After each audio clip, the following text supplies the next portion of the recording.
అంతా మా ఇష్టం. సెక్రటేరియట్లో ఐఏఎస్ల ఇష్టారాజ్యం అట. సమయ పాలన పాటించకుండా విధులకు హాజరవుతున్నారట.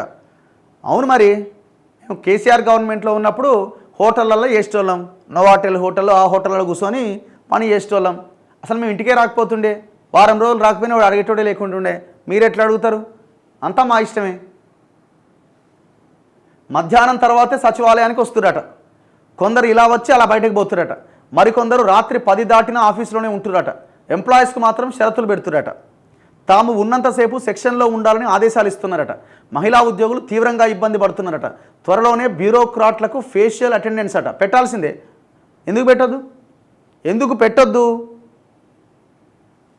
మీరు కింద ఉద్యోగులను ఏ రకంగానైతే సతాయిచ్చి వాళ్ళని ఇబ్బంది పెడుతున్నారో మిమ్మల్ని మరి ముఖ్యమంత్రి కూసమని చెప్పాలి కదా. మరి ముఖ్యమంత్రి ఏం చేస్తున్నాడు చెప్తలేడా?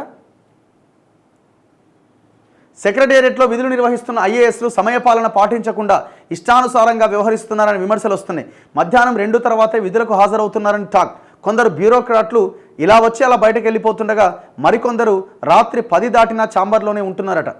తాము సెక్షన్లో ఉన్నంత వరకు ఉద్యోగులు ఇంటికి వెళ్ళొద్దని ఆదేశాలు జారీ చేస్తున్నారట. ఏముంది 10 తర్వాత?